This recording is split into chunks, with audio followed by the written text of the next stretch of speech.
నింపబడిన వారు ఒక్కసారి హల్లెలూయా చెప్తారా? హల్లెలూయా. మీ ద్వారా మహిమ వచ్చునుగా. ఆమేన్. ఈ రోజు నేను ప్రార్థించాను అయ్యా, సంపూర్ణము 7వ రోజున మరి 7వ రోజులని మమ్మల్ని నడిపించు. అగ్ని ప్రార్థన అద్భుతముగా మొదటి రోజు నుంచి కూడా ఊహించినటువంటి విధముగా అయ్యా గొప్పగా ఘనకరంగా జయకరంగా జరిగించావు. మరి ఈ రోజు 7వ రోజు మీ బిడ్డలందరూ రాబోతూ ఉన్నారు. మరి నాతో ఏం మాట్లాడబోతున్నావు అని ప్రార్థించగా దేవుడు ఈ రోజు నాకు ఇచ్చినటువంటి అంశము దయ చూపుటకు కాలము వచ్చి ఉన్నది. హల్లెలూయా. దయ చూపడానికి ఏమొచ్చిందట? గొంతు సహకరించట్లా. మీరు కొంచెం బిగ్గరగా చెప్పారనుకో, నేను లేని బలాన్ని కూడా కూడగట్టుకొని మీకు నేను చెప్పడానికి ఏమండి సిద్ధపడతాను. హల్లెలూయా. హల్లెలూయా. లేకపోయినా నేను మీకోసం లాక్కోనైనా వచ్చి చెప్తాను. మీరు నాకు సహకరిస్తే మీకోసం ఏం చేయడానికైనా హల్లెలూయా. రోజున అంశము దయ చూపించడానికట కాలము వచ్చి ఉన్నది. ఎవరి మీద? ఎవరి దయ అంటే ఇదిగో ఆ నజరేతు వాడైన యేసు ప్రభుల వారి యొక్క దయ అట మన మీద చూపడానికి కాలము వచ్చి ఉన్నది. కాలము సమీపించి ఉన్నది. హల్లెలూయా. ఆయన దయ ఈ రాత్రి మనము పొందుదుముగాక. 7వ రోజున సంపూర్ణము చేయడానికి ఆయన దయ మనల్ని నింపునుగాక. కీర్తనలు 102వ కీర్తన 13వ చరణం. 102వ కీర్తన 13వ చరణం. ఒకసారి నీవు లేచి సియోనును వర్ణించదవు, దాని మీద దయ చూపుటకు కాలం వచ్చెను. దాని మీద దయ చూపడానికి కాలం వచ్చిందట. నిర్ణయించిన కాలమే వచ్చిందట. హల్లెలూయా. హల్లెలూయా. అంటే మామూలు కాలం కాదు, అది నిర్ణయించిన కాలము. నీ కోసం ఒక టైం టేబుల్, ఒక నిబంధన ఆల్రెడీ రాసేసాడట దేవుడు. ఆ రాసి ఉన్న కాలము నేడు వచ్చి ఉన్నది.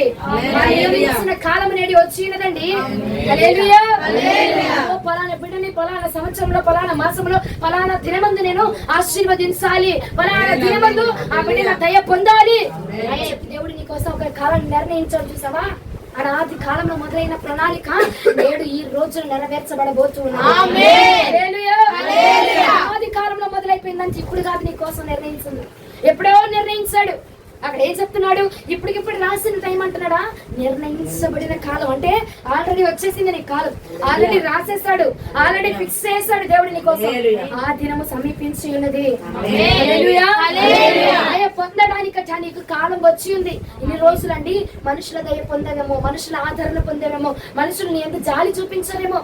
ఏమండి, మనుషుల దయ మనుషుల ఆదరణ నీకు ఒకసారి మాత్రమే శాంతిని నెమ్మదిని దయచేసిందేమో, కానీ నా ప్రభు దయచ నిన్ను లేవనెత్తబోతా ఉన్నది. క్రొత్త పేరును దయచేయబోతా, క్రొత్త స్థితిని దయచేయబోతా.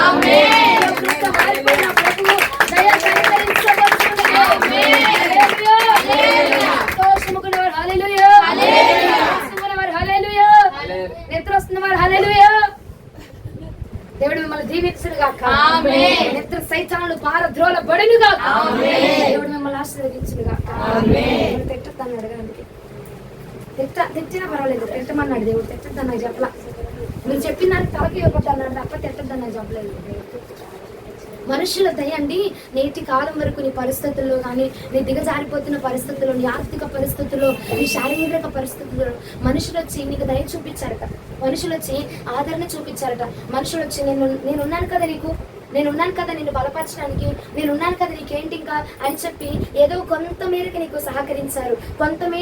కొంతవరకు మాత్రమే నీకు ఆదరణగా నిలవబడ్డారు. కాదండి నా ప్రభు అంటున్నాడు, ఇక చాలు, నువ్వు ప్రయాసపడింది చాలు, నువ్వు తృప్తి పరచబడింది చాలు, నేను సంపూర్ణం చేయబోతున్నాను.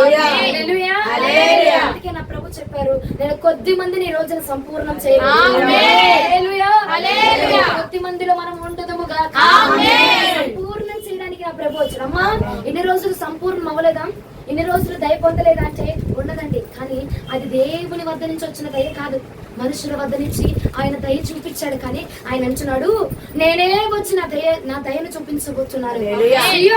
నువ్వు దయ పొందబోతున్న దినము కాలము సమీపించినదే. 102వ కీర్తన 13వ చరణం మరలా ఒక్కసారి చదువుదామా? నీవు లేచి సియోనును కనికరించెదవు, దాని మీద దయ చూపుటకు కాలము వచ్చెను, నిర్ణయ కాలమే వచ్చెను. ఆయన లెగిచి ఇన్ని రోజులు కూర్చుని ఆర్డర్ వేసాడు నీకోసం. వెళ్ళు. ఇది కెరేబుల్లారా సెరపుల్లారా వెళ్ళండి, నా బిడ్డకి సహాయం చేయండి, నా బిడ్డను ఆదరించండి, నా బిడ్డకి అనారోగ్యంగా ఉంది, ఈ మందు పంపిస్తున్నాను కదా, ఇది తీసుకెళ్ళి ఆ బిడ్డను స్వస్థపరచండి అని దూతలను పంపించాడేమో. కానీ ఇదిగో ఈ రోజు అంటాడు, నేను లెగిచి సియోను దీవించబోతాను.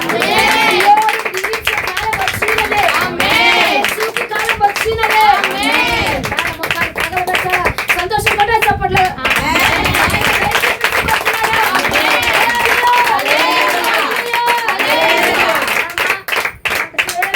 గంటసేపు కొట్టించావు, పొద్దుక అరిసావు, మళ్ళీ తిడతావేంటి అనబాకండి. అది దేవుని బలం అండి. దేవుని ఆత్మ బలాన్ని పొందుకున్నాడట, అలసిపోడట. అలసిపోరు. నేను పొందుకున్నా. నేను ఇంకా ఎక్కువ పొందుకునే ఉండకపోవచ్చు, నేను మీతో పాటు కలిసిందాన్ని. కానీ దేవుని బలమును పొందుకున్నవాడట ఇంకా నింపబడతాడట, బలమును పొందుకుంటాడట. అలసిపోరటండి, ఎప్పుడు కూడా అలసిపోరు. నేను మన ఇంట్లో పాడాం కదా పాట, అలసిపోలేదట అన్నాడు. ఆ పాట ఒకసారి తీస్తారా? పక్షిరాజు వాలేనో నా గూడు రేపి నీరెక్కలపై మూసినది, పక్షి కృపణపై చూపుటక, నీ కృపణపై చూపుటక. పక్షిరాజు వాలేనో నా గూడు రేపి నీరెక్కలపై మూసినది, నీ కృపణపై చూపుటక, నీ కృపణపై చూపుటక, నీ కృపణపై చూపుటక, నీ కృపణపై చూపుటక. సర్వోన్నతుడా నీ సన్నిధిలో బలము పొందిన వారెవరైనా, సర్వోన్నతుడా నీ సన్నిధిలో బలము పొందిన వారెవరైనా, అలసిపోలేదెన్నడును, అలసిపోలేదెన్నడును,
గంటే కాదు, ఒక 4 గంటలు కాదు, రోజంతా వీటిని అలసిపోకూడదు. మనమండి శారీరకమైన ఆహారం కాదు, దైవికమైన ఆహారం పొందుకుంటున్నాం. ఎన్నడూ అలసిపోకూడదంటే వేస్తున్నాం. హల్లెలూయా, హల్లెలూయా, హల్లెలూయా. ఇంకా ఇంకొంచెం దేవుడు మిమ్మల్ని దీవించునుగా. ఆయన అంటున్నాడు, నేను లెగిచి నేను నిన్ను దీవించబోతాను. ఇన్ని రోజులు కూడా నేను ఇంకొకరిని పురమాయించి ఇంకొకరిని నేను ప్రేరేపించి నీ వద్దకు పంపించా. నా బిడ్డ వద్దకు వెళ్ళు అని అవసరం తీర్చా. కానీ నేడు ఈ దినమందు ఈ 7వ రోజున నేను సంపూర్ణం చేయడానికి నేను దిగి రాబోతు. నువ్వు పరిపూర్ణంగా చూడబోచ్చు. దినములు వచ్చి ఉన్నాయి అంతే, ఎవరు ఆపలేరు. సియోనా, నేను నీ వద్దకు రాబోతు. నీ కాలం వచ్చి ఉంది, నేను నిర్ణయించాను చూసావా. నేను నీ కోసం ఒక రోజు నేను నిర్ణయించాను చూసావా. ఒక కాలం నీ కోసం ఏర్పాటు చేశాను చూసావా. ఆ కాలం వచ్చేవే రోజు. ఇక మరొక రోజు ఏమండి, మంగళవారం 31వ తారీఖున, ఆగస్టు 15వ తారీఖున కాదు, నేడే ఆ కాలం వచ్చింది. నేడే ఆ రోజు వచ్చింది. నేడే ఆ దినము.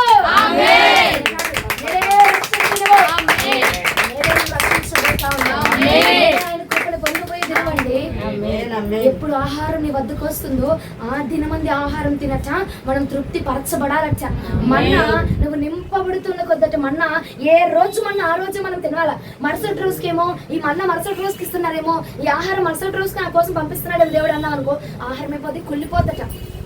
ఆహారం పాడైపోయిందట. కాబట్టి ఈ మన్నా ఈ రోజే నీ కోసం. ఈ రోజు నా దయ సంపూర్ణంగా చూడవచ్చు. మనుషుల దయ పొందావు, ఇంక అక్కర్లో నేనే నిరాకరిస్తున్నా. నేను ఒక నిర్ణయించాను చూస్తావు. టైము ఆ టైం అయిపోయింది, గడువు తీరిపోయింది. నా అద్భుతం నువ్వు చూడబోతావు. తీరిపోయింది. ఇన్ని రోజులు బాధే పడ్డావా, వేదనే చెందావా, కరువే, కష్టమా, నష్టమా, గోతులో పడిపోయావేమో యోసేపు లాగా. ఇదిగో నిన్ను నమ్మిన వారు నిన్ను గోతులో పడద్రోస్తారేమో, నీ వారి నిన్ను త్రుంచి వేశారేమో, నీ వారి నిన్ను నిరాకరించేశారేమో. కానీ ఈ రోజున నా ప్రభు నిన్ను లేపే రోజు వచ్చి ఆయన లెగించి నిన్ను లేవనెత్తబోతాడు. ఆయన లెగిసి నిన్ను లేవనెత్తుడుగా. నీ సమయం వచ్చినదంటే, నీ సమయం వచ్చింది నేను లేపడానికి. నిన్ను కొన్ని సంవత్సరాలుగా మరుగున పడిపోయి ఉన్నాము. కొన్ని రోజులుగా నీ పరిస్థితి మరుగున పడిపోయి ఉన్నదేమో. కొన్ని సంవత్సరాలుగా నీ యొక్క స్థానము మరుగున పడిపోయి ఉన్నదేమో. ఏం భయపడాల్సిన అవసరం, నిన్ను నేను లేవనెత్తబోతున్నాను. ఈ సంవత్సరంలో ఇది జరగబోతాను. దయ పొందుకోబోతున్నాను. నీ కోసం పెట్టిన గడువు అయిపోయింది. నీ బాధ, నీ వేదన నీ కోసం గడువు అయిపోయింది. ఏమంటే కష్టకాలము ముగించబడి ఉన్నది. శ్రమ దినములు, శ్రమ దినం అంటే నడుస్తున్న 40 రోజులు ఉన్నాయి అనబాక. ఆ శ్రమ దినాలు కాదు, నీ శ్రమ దినాలు. హల్లెలూయా. ఈ శ్రమ దినములు ముగించబడి ఉన్నవి కాదు, ముగించబడి ఉన్నవి కాదు. రోజున సంపూర్ణం నేను చేయును కాదు. దయ పొందుటకు, నువ్వు దయ చూపబడడానికి, ఆయన దయను చూడడానికి నీకు సమయం వచ్చేసింది. ఏమండి, ఇన్ని రోజులుగా నీ గర్భఫలం విషయంలో ఆయన దయ చూపించబడలేదేమో. నీడు ఆయన దయను చూడబోతావు. హల్లెలూయా. గర్భఫలం వాళ్ళు హల్లెలూయా చెప్పండి. గర్భఫలం వాళ్ళు చెప్పండి.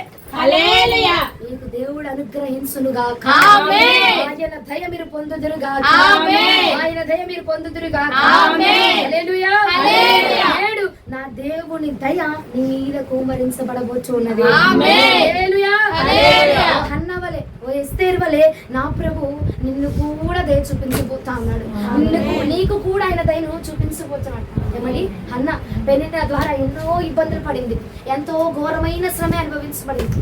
నీకు కూడా పెనిన్న వంటి ఎంతో మంది సోదరులు, ఎంతో మందిని రేపెట్టేవారు, నిన్ను పడదోసేవారు, నిన్ను కృంగదీసేవారు. నీ వారే ఏమండి, తోటి కోడలు తనదే, తన ఇంటి పేరుదే దూషించింది, శపించింది, తను ఇబ్బంది పాలు చేసింది. అలాగే నీ వారి, నీ ఇంటి వారి, నీతో ఉన్న వారి, నీ సంబంధికులే ఉండి నీ రక్తమును పొందుకోబోతున్నా. నీ రక్త సంబంధికులే నిన్ను దూషించేస్తున్నావు. నీ రక్త సంబంధికులే నిన్ను అన్యాయముగా ఇదిగో నిన్ను అవమాన పాలు చేస్తా ఉన్నారు. నీ వారే, నువ్వు నమ్ముకున్న వారే. ఏమండి, నా రక్తము, నా వారు, నా సొంత వారు, నా ప్రాణం అనుకున్న వారు నిన్ను నేటి కాలంలో ఏం చేస్తున్నారంటే నిన్ను అవమానిస్తున్నారట. పెనిన్న వాళ్ళు అవమానించుతున్నారట, దూషిస్తున్నారట. పెనిన్న వాళ్ళే అన్నావని నువ్వు కూడా రోధిస్తున్నావేమో. నా ప్రభు అంటున్నాడు, నీ కాలం వచ్చి ఉన్నది. అన్నా, నీ కాలం వచ్చినదంటే, నీ దినము వచ్చినదంటే, నీ గడువు తీరిపోయిందే. సమయము రానే ఉన్నది, నీ సమయం వచ్చేసే ఉన్నదండి. దయ చూపుటకు నేను ప్రార్థిస్తుంటే దేవుడు అదే అన్నారు, దయ చూపించబడడానికి వారికి కాలం వచ్చి ఉన్నది. ఇన్ని రోజులు చూడ అయ్యా, నేను అన్నా ఇన్ని రోజులు నీ దయ లేకపోతే వారు ఎలా బ్రతికారయ్యా, మేము ఎలా బ్రతుకుతున్నాం అంటే ఆయన అన్నాడు, నేను లెగిచి నా దయ నేను చూపించబోతున్నాను. రోజులు నేను పంపించా, నీ వద్దకు పార్సల్ పంపించా. ఇక్కడ నుంచి నేనే బహుమానాన్ని పట్టుకొని రాబోతు. నేనే ఆ పార్సల్ నీ వద్దకు పంపించబోతు. ఆదికాండం 32వ అధ్యాయం 27-28 ఒకసారి చదవండి. ఆదికాండము 32వ అధ్యాయం 27-28 ఆయన ఆ. నీ పేరేమని అడుగగా ఆ. అతడు యాకోబు అని చెప్పెను. ఆ. అప్పుడు ఆయన నీవు ఆ. దేవునితోనూ ఆ. మనుషులతోనూ పోరాడి గెలిచితివి గనుక ఆ. ఇక మీదట నీ పేరు ఆ. ఇశ్రాయేలే గాని ఆ. యాకోబు అనబడదని హల్లెలూయా! చెప్పెను. హల్లెలూయా! హల్లెలూయా! నూతనమైన పేరు యాకోబు పొందుకొని ఉన్నాడు. అప్పుడు దాకా కాలం రాలేదా? ఎన్ని సంవత్సరాలు బ్రతికి ఉన్నాడండి యాకోబు. ఎన్ని సంవత్సరాలు ప్రయాణం చేస్తాడు. ఆ అన్ని సంవత్సరాల్లో ప్రార్థన చేయలేదంటారా? అన్ని సంవత్సరాల్లో దేవుడితో మాట్లాడలేదంటారా? అన్ని సంవత్సరాల్లో దేవుడు అప్పుడే ఇశ్రాయేల్ గా మార్చడానికి కారణం ఏమిటంటే తన దయ పొందుకునే కాలం వచ్చి ఉన్నది. ఆమేన్. అదిగో దేవుడు తన కోసం నిర్ణయించిన కాలము, నిర్ణయించిన సమయము, నిర్ణయించిన ప్లేస్ వచ్చేసే ఉన్నదండి. ఆమేన్. హల్లెలూయా. హల్లెలూయా. దేవుని కోసం కూడా గత కొన్ని సంవత్సరాలుగా ఒక ప్లేస్ ని దేవుడు నిర్ణయించాడట. ఒక స్థానాన్ని నిర్ణయించాడు, ఒక పరిస్థితిని నిర్ణయించాడు, నీ మనస్సుకి ఒక స్థానాన్ని నిర్ణయించాడట. ఆ నిర్ణయించిన కాలం వచ్చినది కనుక నీకు నూతనమైన పేరు నా ప్రభు పెట్టబోతున్నాడు. ఇన్ని రోజులు బీదదానివని, ఇన్ని రోజులు ఇదిగో ఆశ లేని దానివని, ఇన్ని రోజులు దరిద్రపు కొట్టి దానివని, ఇన్ని రోజులు అవమానించబడుతూ నిందించబడుతూ వీడింతేరా, వీడి బ్రతికింతే, వీడి జీవితాలు ఇంతే, ఎక్కడ వేసిన బొంగలు అక్కడే, ఎక్కడున్న పరిస్థితులు అక్కడే. ఇక ఈమెక గర్భఫలం తెరవబడదు, ఇక లేదు సొంత వారల్లా, ఇక లేదు, ఇంక రాదు గర్భఫలం, ఇక ఇంతే, దీని జీవితం ఇంతే, దీని బ్రతికింతే అన్న పేర్లు ఈ రోజున మార్చివేయబడదు. దానిగా మార్చబడదు. ఇశ్రాయేలు, ఇదిగో యాకోబు, నీ పేరేమిటయ్యా అంటే అన్నాడు, యాకోబునయ్యా నేను, మోసగాన్ని నేను, మోసం చేసేవాడినయ్యా నేను అనగా దేవుడు అన్నాడు, ఇదిగో నీ కాలం వచ్చి ఉంది, ఇశ్రాయేలుగా నేను మార్చబోతున్నాను. దయ పొందబోతున్న కాలం వచ్చింది కనుక నేను ఇశ్రాయేలుగా మారుస్తున్నా. ఇక్కడి నుంచి నువ్వు చూడబోతున్నావు నా ఆశీర్వాదాన్ని. ఇదిగో అన్నాడు, అయ్యా నువ్వు నన్ను ఆశీర్వదించడం కానీ వదలను. ఇన్ని రోజులు, ఇన్ని సంవత్సరాలు అలా ప్రార్థన చేయలేదంటారా? అలా పోరాటం చేయలేదంటారా? ఏమండి, అడిగేవాడు ఏమన్నా క్రొత్తగా అడుగుతున్నాడా? నువ్వు అడుగుతున్నావు కదా, క్రొత్తగా ఏమన్నా అడుగుతున్నావా? సంవత్సరాల తరబడి అడుగుతున్నావు, కానీ నీ సమయం రాలా, నీ కాలం రాలా. కానీ నేడు అంటున్నాడు, నీ కాలం వచ్చినది, లే పైకేస్తున్నాడు, సమయం వచ్చి ఉన్నది అంతే. నీ సమయం వచ్చినది, నేను ఆజ్ఞాపించిన సమయం అది, నేను నిర్ణయించిన సమయం అదే. నీకోసం ఏర్పాటు చేశా. నువ్వు తృణీకరించబడడానికి కారణము, నువ్వు నిందించబడడానికి కారణం ఏమిటంటే పక్షి రాజు తన గూడును రేపునట్టుగా నేను రేపా. ఎందుకంటే నా రెక్కల మీద నేను మోయడానికి.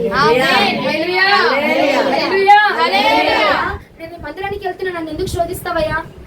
వేరొక్కరి ఇంట్లో వాక్యం కూడా దేవుడు ఇదే చెప్పిన్నాడు. నేను నీ మందిరానికి వస్తున్నాను కదా, నేను వెంబడిస్తాను. ఎందుకయ్యా అంటే ఆయన అంటాడు, నా రెక్కల మీద నేను మోయొద్దురా. ఇన్ని రోజులు నీ మీద నువ్వు ఆధారపడ్డావు, ఏదో ఒక గూటిని నీకోసం ఏర్పాటు చేసి ఇందులోనే ఇదే నాకు సర్వస్వం, ఇదే నాకు జీవితం అనుకోలేమో కాదు. నేను ఒక కొత్త ప్రపంచాన్ని నీకు చూపించబోతున్నాను, కొత్త సృష్టిని నీకు చూపించబోతున్నాను. నీ యొక్క స్థితిగతులు మారిపోతాయి. అప్పుడు దాకా గూట్లోనే, ఆ 4 కర్రలతో చేస్తున్న ఆ గూట్లోనే ఉందట. ఎప్పుడైతే రక్కల మీదకి వచ్చిందో తనని ఎప్పుడు చూడని కొండలు చూస్తుందట, ఎప్పుడు చూడని పర్వతాలు చూస్తుందట, ఎప్పుడు చూడని మేఘాలను చూస్తుందట, ఎప్పుడు చూడని ఆకాశాన్ని చూస్తున్నదట.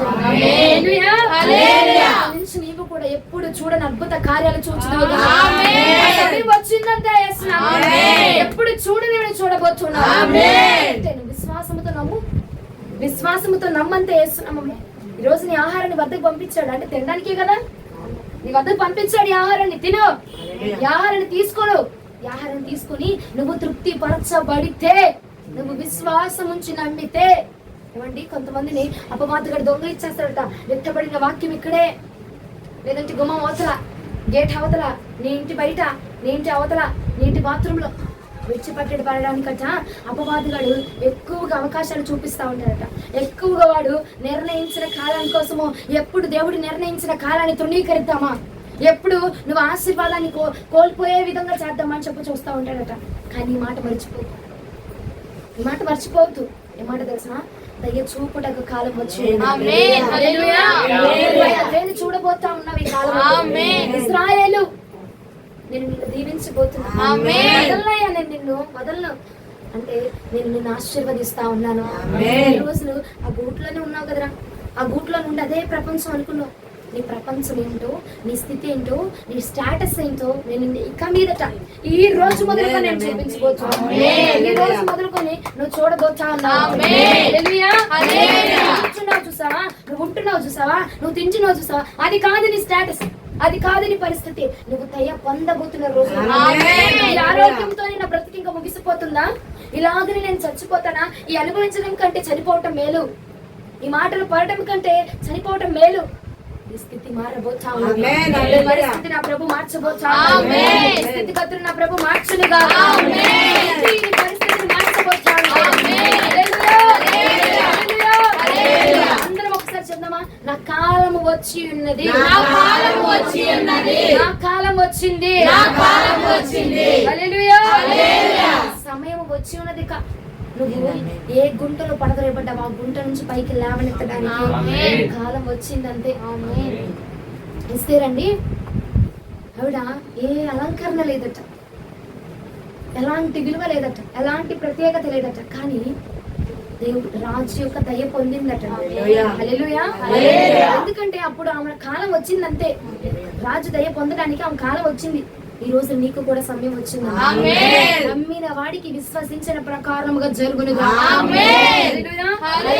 ఎస్తేరు గ్రంథము 2వ అధ్యాయం 15వ వచనం.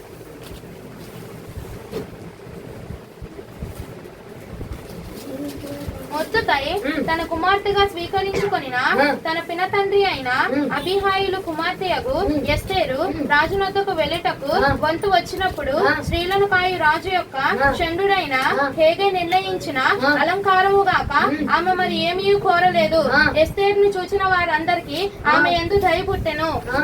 ఈ ప్రకారం ఏమి పుట్టిందంటే దయ పొందబడిందట.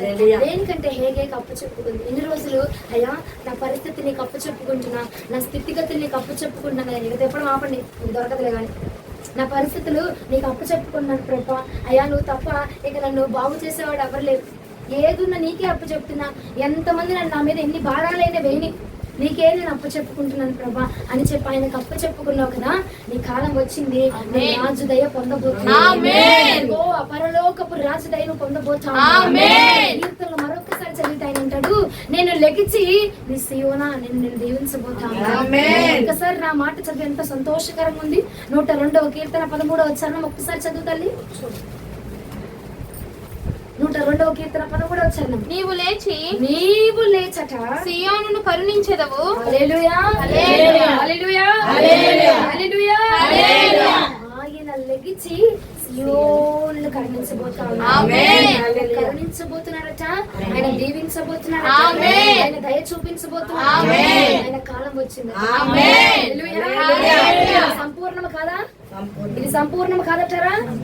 సంపూర్ణముగా నా ప్రభు నిర్ణయించిన దేవుడు ఈ రోజు వచ్చింది. నేనేదో పిచ్చాపాటిగా దేవుడు తీసుకొచ్చి కూర్చోలేదండి, కూర్చోబట్ల నిజంగా ఎవరిని కూడా ఎంత మందికి వాళ్ళ ఆటంకాలు కలిగాయంటే అందరికీ కలిగింది. నేను ఒక్క బ్యూలక్ తప్ప ప్రతి ఒక్కరికి పిల్లల ద్వారా ఫోన్లు వెళ్ళాయి. అవునా? అందరికీ దేవుడు ఫోన్లు చేపించారు. ఎందుకంటే ఆయన స్వరం ఈ రోజున వినపడపోతా ఉన్నది. ఆ మాట విని మీరు కదిలేరు కదా, లేదంటే అపవాదిగాడు నిన్ను ఎన్నో విధాలుగా ఆపడానికి చూశాడు, ఎన్నో విధాలుగా ఆటంకపరచడానికి చూశాడు. కానీ నా ప్రభు అన్నాడు, నా దయ పొందడానికి నా బిడ్డలు వస్తా ఉంటే వాడంత మేఘమును సైతం నేను అడ్డుపెట్టి వర్షం ఆపుపోతా ఉన్నాను. ప్రార్థన టైము వర్షం పడిపోతుంది, వర్షం పడిపోతుంది. నాకేం అర్థం కావట్లేదు. సంపూర్ణం ఈ రోజున 7వ రోజు ప్రభు నేనేం చేయాలి నాకు అర్థం కావట్లేదు, నీ బిడ్డలు వస్తున్నారు, ఎలా ప్రార్థన ఆగిపోతా ఉన్నదా నాకు భయం వేస్తా ఉంది. నేను ఒక్కటే చేస్తా, ప్రార్థన చేస్తా. ఆయన అన్నాడు, నా మేఘమును అడ్డు పెట్టి పొందే కాలం వచ్చింది కాబట్టి వాళ్ళని ఎలా నడిపించాలో ఈ మాట వినడానికి వచ్చావంటే పొందబోతాను. కాలం వచ్చింది, పొందుకోండి. ఈ కాలం కూడా వచ్చింది.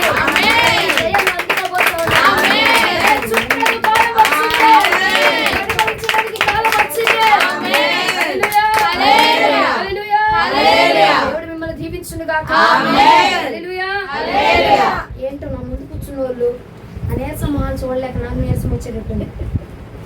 ఎస్తేరు గ్రంథం 7వ అధ్యాయం 3వ వచనం ఒకసారి చదవండి. ముగిచ్చేస్తానమ్మా, ఎప్పుడో దరిద్ర బాబు ఏమనుకుంటున్నారేమో. రాణి అయినా ఎస్తర్ ఇలాగ ప్రత్యుత్తరం ఇచ్చాను, రాజా నీ సన్నిధికి నేను దయ పొందిన దాననైనా రాజు అయిన తమకు సమ్మతి అయితే నా విజ్ఞాపనను బట్టి నా ప్రాణమును నా మనవిని బట్టి నా జిల్లాను నాకు అనుగ్రహింపబడదు గాక. హల్లెలూయా. నువ్వు కూడా నీ రాజు వద్దకు వెళ్ళి విజ్ఞాపన దయ పొందిన దానిలో నువ్వు చెప్పావు కదా, నీ దయ ఎలా ఉండిద్దో నా మీద చూపించు, నీ కరుణ ఎలా ఉండిద్దో నా పరిస్థితుల్లో చూపించు ప్రభు. నీ దయ నేను ఈ రోజు పొందిన దానినైతే చూపించు. వలె నువ్వు కూడా విజ్ఞాపన చెయ్యి రాత్రి మొదలుకొని. అయ్యా నేను దయ పొందిన దానిని నువ్వు చెప్పావు కదా, ఏంటి నీ దయ ఏంటి నువ్వు చూపించు, ఏంటి నీ అభిషేకం ఏంటి నాకు చూపించు, ఏంటి నీ అద్భుతం ఏంటి నాకు చూపించండి అయ్యా. నువ్వు ప్రార్థన చేయగా నీ జనాంగమును నా ప్రభు విడిపించబోతా, జనాంగములకు స్వేచ్ఛ నా ప్రభు అనుగ్రహించబోతా, కుటుంబానికి స్వేచ్ఛ కలుగునుగా, నిబంధన నుంచి తప్పించబడునుగా,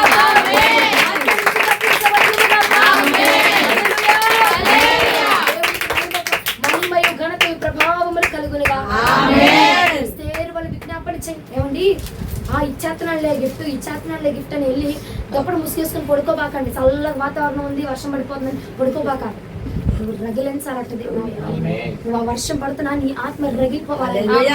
వేసే దూపానికంటే తిరిగి వచ్చేసేయాలంత. స్థలం ముఖ్యం కాదు ఆయనకి, నువ్వు వేసే ధూపం ముఖ్యమైన. వేసే ధూపానికట ఇదిగో రాజట ఎస్తేరు ఎక్కడుంటే ఆ స్థలానికి వచ్చేసాడట. నువ్వు వేసే ధూపము, నీ అలంకరణ, నీ రూపము దేవుడిని ఆకర్షించేసేయాలి. విజ్ఞాపన అలా దయ పొందిన దాన్ని ఉన్నావు కదా, ఆ దయ్యంగా నాకు చూపించండి అయ్యా. నేను గనక నీ యందు దయ పొందిన దానైతే నీ అద్భుతం నాకు చూపించు. హల్లెలూయా. ప్రార్థించు, అడుగు. ఆయన అన్నాడు, అడుగుడి మీకు ఇవ్వబడును. అడుగు, నువ్వు అడుగు, నేను ఇవ్వబోతున్నాను. హల్లెలూయా. అడుగు, నేను ఇవ్వబోతా ఉన్నాను. ఎస్తేరు వెళ్ళి అడుగు. అయ్యా ఎస్తేరు అడిగింది, నా ప్రజలకి విడుదల కావాలా, నా ప్రజలకి ఆజ్ఞ నుంచి విడిపించండి, ఆ పట్ట జారీ చేయండి ప్రభా, అందరూ దాని మీద నీ ఆజ్ఞను కురిపించండి, నీ ప్రేమను కురిపించండి, నీ కనికరాన్ని కురిపించండి విజ్ఞాపన చేసిందంట రాజుకి. ఒకటి ఆమెను బట్టి కాదు కానీ ఆమె రూపాన్ని బట్టి, ఆ సౌందర్యానికి ముగ్ధులైపోయి ఏమండి తనను చూచి సంతకం చేసేసాడంతే. హల్లెలూయా. నిన్ను చూసి నీ భక్తులు నీవు చేసే దేవునికి నువ్వు ఇచ్చేటువంటి బలులను బట్టి, నీవు దేవునికి చేసేటువంటి ప్రార్థనను బట్టి, నీ విజ్ఞాపన బట్టి దేవుడు నీ యొక్క ఆశీర్వాదం మీద, వాగ్దానం మీద సంతకము చేయుడుగా. నీ వాగ్దానం మీద ఆమేన్ అని సంతకం చేయుడుగా. జనములకు ఇదిగో ఆశీర్వాదకరంగా నేను నిన్ను మారుస్తానన్నాడు కదా, ఆమేన్ అని పెట్టునుగా. ఈ మాసంలో, ఈ సంవత్సరంలో దేవుడు నీకే వాగ్దానం చేశాడు, దాని మీద ఆమేన్ అని దేవుడి సంతకం పడునుగా. విజ్ఞాపన చేయి, నీ విజ్ఞాపన ఆయన కదిలించేయాలండి. చెప్తున్నాను కదా చాలా సార్లు అదే మాట చెప్తున్నా, ఏమిటంటే అందరూ ప్రార్థన చేస్తున్నారు, నువ్వు ప్రార్థన చేస్తున్నావు, అదే టైంలో ఇదిగో అందరి ధూపము ఏంటి, ఇప్పుడు దాకా ఒక ధూపం వచ్చింది, ఇప్పటి నుంచి ఏంటి ధూపంలో ఆ సువాసన, ఆ రేంజ్ లో తేడా ఉందేంటి, ఆ యొక్క ధూపంలో ఆ సువాసనలో వేరే లెవెల్ గా ఉందేంటి ఈ ధూపము. ఇప్పుడు దాకా వచ్చిన ధూపమేమో ఒకలా ఉంది, ఇప్పుడు వస్తున్న ధూపం ఏంటి ఇంకొకలాగా ఉంది. ఏంటి దూతలారా మీరు గమనిస్తున్నారా, ఇప్పుడు దాకా ఒక ధూపము నా యొక్క ప్రార్థన నా సన్నిధికి వచ్చి ఉన్నది ప్రార్థన ధూపము, కానీ ఈ రోజు ఏంటి, ఈ క్షణం ఏంటి ఈ ధూపము ఇప్పుడు వేరేగా ఉందేంటి అని దేవుడు అడుగుతూ ఆశ్చర్యపోయాలా. ఆగండి, నా బిడ్డ ప్రార్థన చేస్తుంది, ఇలా ఫలానా బిడ్డ ప్రార్థన చేస్తా ఉంది, ఫలానా ఎస్తేరు ప్రార్థిస్తుంది. నీ ధూపమే నా ప్రభు గ్రహించను, నీ ధూపమే నా దేవుడికి అది గ్రహించబడునుగా. అనాలి, ఏంటి దేవా ఇప్పుడు దాకా ఇదేదో బాగుంది, కానీ ఇప్పుడు ఏంటి 5 స్టార్ రెస్టారెంట్ వాసన లాగా వస్తుంది కొత్తగా అని అంటే, దూతలు అంటే దేవుడు అలా ఇప్పుడు దాకా చేసిన వాళ్ళు కాదు, ఇప్పుడు చేస్తుంది నా బిడ్డ, ఇప్పుడు ఫలానా బిడ్డ ప్రార్థన చేస్తా ఉంది, మీరందరూ ఆగండి, ఆమె ఏది ఇంపార్టెంట్ గా అడుగుతుంది అని చెప్పి నీ ప్రార్థనకు నా ప్రభు ఆకర్షించబడాలి, ప్రార్థనకి నా ప్రభు చెవి ఒగ్గాల, ప్రార్థన రేంజ్ అలా మారిపోవాలండి, ఆకర్షించే ప్రభుని అంతే. ప్రభు నీ భక్తికి ఆకర్షించబడిపోవాలి. నా బిడ్డ ఏంటి అసలు, నాకు నా బిడ్డని విడిచిపెట్టి వెళ్ళాలనిపించట్లేదు, ఆ బిడ్డ దగ్గర నుంచి, ఆ కన్నీటి దగ్గర నుంచి అసలు నాకు ఒక కడుగు కూడా వేయాలనిపించట్లా, ఆగండి దూతలారా, మీరు అక్కడే ఆగండి, నేను వస్తాను అని చెప్పి నీ వద్దకు వచ్చి ఆయన ఆకర్షించబడిపోవాలి. హల్లెలూయా. మన ప్రార్థన ఆయన ఆకర్షించేటువంటి విధంగా ఉండాలి. మన భక్తి ఆయన ఆకర్షించేటువంటి విధంగా ఉండాలి. ఏదో చేసామంటే చేసాం కాదు, నువ్వు నాకు కావాలన్నాడు కదా, ఆకర్షించు ఆయన అంతే. హల్లెలూయా. రోజున కొంతమందిని దేవుడు చెప్పాడు కదా, నాకు కావాల్సిన దానివి రాధ వద్దకు అన్నాడు కదా, నీ ధూపం వే, నీ ధూపానికి ఆయన ఆకర్షించబడిపోవాలి.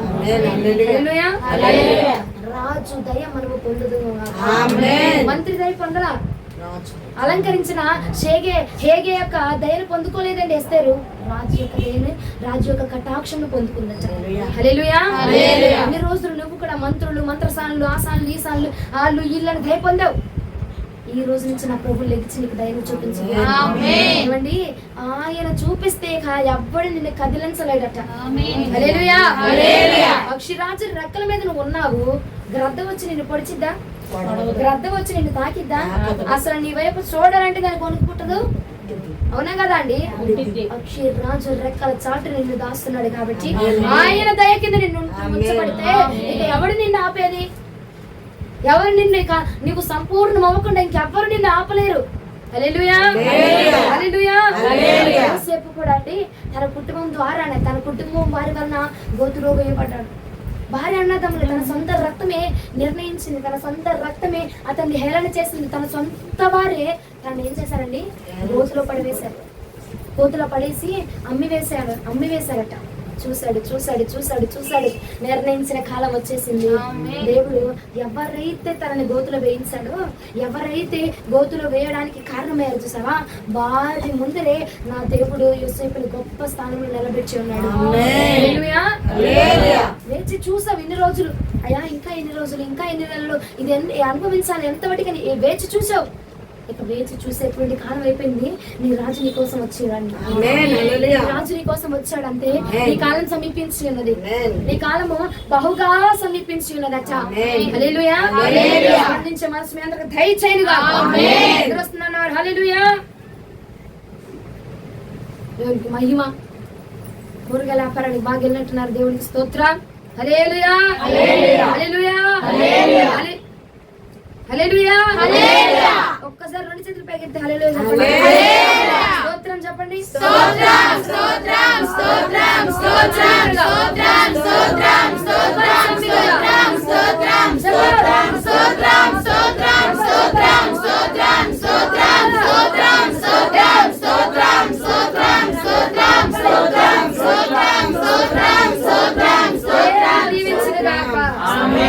దండం బట్టి ఆపమ్మా నడుచుతున్నారు కదా, దండం పెడతారమ్మ తలాపు.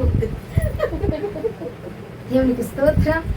ఎంతసేపు కాలం రాగా ఎక్కడ నిలవబెట్టాడండి. ఆ టైం వరకు ఎన్నో శోధనలు వచ్చాయి, ఎంతో మంది దగ్గర అవమానించబడ్డాడు, ఎంతో మంది దగ్గర అండి నిరసిల్లిపోయాడు, కుప్పగూలిపోయాడండి. ఏం తప్పు చేశానని, నాకు ఎంత శిక్ష, నేను ఏం పాపం చేశానని కృంగిపోయాడండి. కానీ తన కాలం వచ్చింది లేవనెత్తాడు. నీ కాలం కూడా వచ్చింది. చాలా మంది దగ్గర నువ్వు కన్నీరు కార్చుండొచ్చు, నా పరిస్థితి ఏంటయ్యా, మేము ఏం చేసాం, ఇంకా ఎంతకాలం అనుభవించాలా, ఇంకా ఎంతకాలము నా కుటుంబం వారిని వారికి ఏమన్యాయం చేశానయ్యా, నేను ఇంకా ఎంతకాలం అనుభవించాలి ఈ శోధన అని చెప్పి వేచి చూసామేమో. కానీ నీ కాలం ముగిసింది తండ్రి, నీ కాలం ముగిసింది. నువ్వు ఎదురు చూడక్కర్లా. నిన్ను ఏ రాజ్యం దగ్గర రాణిని చేయబోతాను చేస్తానని దేవుడు మాట ఇచ్చాడు. ఆ నిర్ణయం, ఆ స్థానం నీకు వచ్చేయబోతుంది. ఒక్క నిమిషం పాటు బిగ్గరగా చప్పట్లు కొడుతూ స్తుతులు చేద్దాం.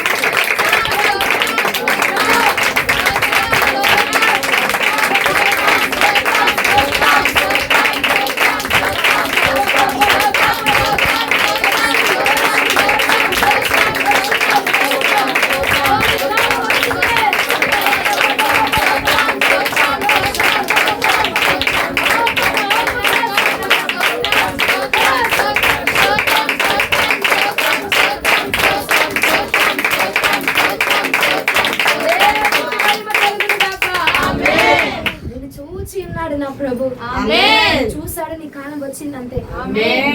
నెహెమ్యా గారు విజ్ఞాపన చేసినట్టు, అయ్యా నీ మందిర ప్రాకారములు కూల్చివేయబడుతుంది, అయ్యా నీ చేత దయనుందబడిన వారండి కూల్చివేయబడుతున్నారు దేవా, అయ్యా బలము కలిగిన వారు శేషించబడిన వారయ్యా, అయ్యా భక్తి పరులు నశించిపోతున్నారు అని ప్రార్థన చేయగా, అని విజ్ఞాపన చేయగా నెహెమ్యా కాలం వచ్చి ఉన్నది. కూల్చబడిన ప్రాకారంలో కట్టేటువంటి సమయము వచ్చినది. ఎన్ని రోజులు కృంగదీయబడ్డాడు, వెలివేయబడ్డాడు, నిర్లక్ష్యం చేయబడ్డాడేమో. సమయం వచ్చిందండి. ఈ సమయం వచ్చింది కాబట్టి ఆయన సంతకం చేయబోతున్నాడు. రూతమ్మ ఎంతమంది తెలుసండి? రూతమ్మ ఆవిడ ఆవిడ కాలం రాలా, భర్త చనిపోయాడు, కుటుంబం నుండి పోషణ లేదు. కానీ దేవుడు ఎవరిని పంపించాడు? బోయాజుని పంపించాడు. బోయాజుని పంపించి, ఇదిగో నీ కాలం సమీపించబడింది, నీ దుఃఖ దినములు సమాప్తమగులుగా, నీ రోదనములు సమాప్తమగులుగా. బోయాజు నీ వద్దకు పంపిస్తున్నాడు కదా. బోయాజు అంటే ఆ పరమ బోయాజు వద్దకు వస్తున్నాడు. ఏమండి, ఆయన అంటున్నాడు, నేను లెగిచి సియోరుని లెగిచి సియోరుని కరుణించబోతాను. మానవుని యొక్క దయ నిన్ను ధైర్యపరిచిద్దేమో కానండి, నా దేవుని యొక్క దయ నిన్ను లేవనెత్తబోతాను. కృంగిన గుంటలో నుంచి నిన్ను లేవనెత్తింది. యోసేపు గుంటలో పడితే అటుగా వచ్చిన వారి మనుషుల యొక్క దయ పొందుకున్నాడేమో, కానీ బయటికి రాలేకపోయాడు. ఏమండి, ఆ గుంటలో నుంచి, ఆ బానిసత్వం నుంచి బయటికి రాలేకపోయాడు. ఎప్పుడైతే సమయం వచ్చిందో నా దేవుని కృప అతన్ని లేవనెత్తిందంటే, మనుషులు వచ్చారు, చాలా మంది అమ్మేవారు, వర్తకులు ఎంతో మంది వచ్చారు. వచ్చినా తనని లేవనెత్తలేకపోయారు. ఆ బానిసత్వంలో నుంచి, ఆ బాధలో నుంచి తనని లేవనెత్తలేకపోయారు. కానీ నా దేవుడు మాత్రమే తన సమయం రాగానండి, ఇదిగో తన అన్నల్ని తీసుకొచ్చి తన ముందు మోకరించే విధంగా బానిసత్వంలో నీ యొక్క కృంగుదల్లో నుంచి ఈ రోజు నేను లేవనెత్తి, ఈ పరిస్థితికి కారణమైన వారు ఉన్నారు చూస్తావా, వారి ముందు నిన్ను ఘనముగా నా ప్రభు ఘనముగా నిలబెట్టునుగా. ఏమో ప్రభు చిత్తం అయితే గనక వారి వద్దకి వారికే ఆశ్రయముగా మార్చబడింది, వారికే దీవెనకరంగా ఉంది, వారినే పోషించే విధంగా,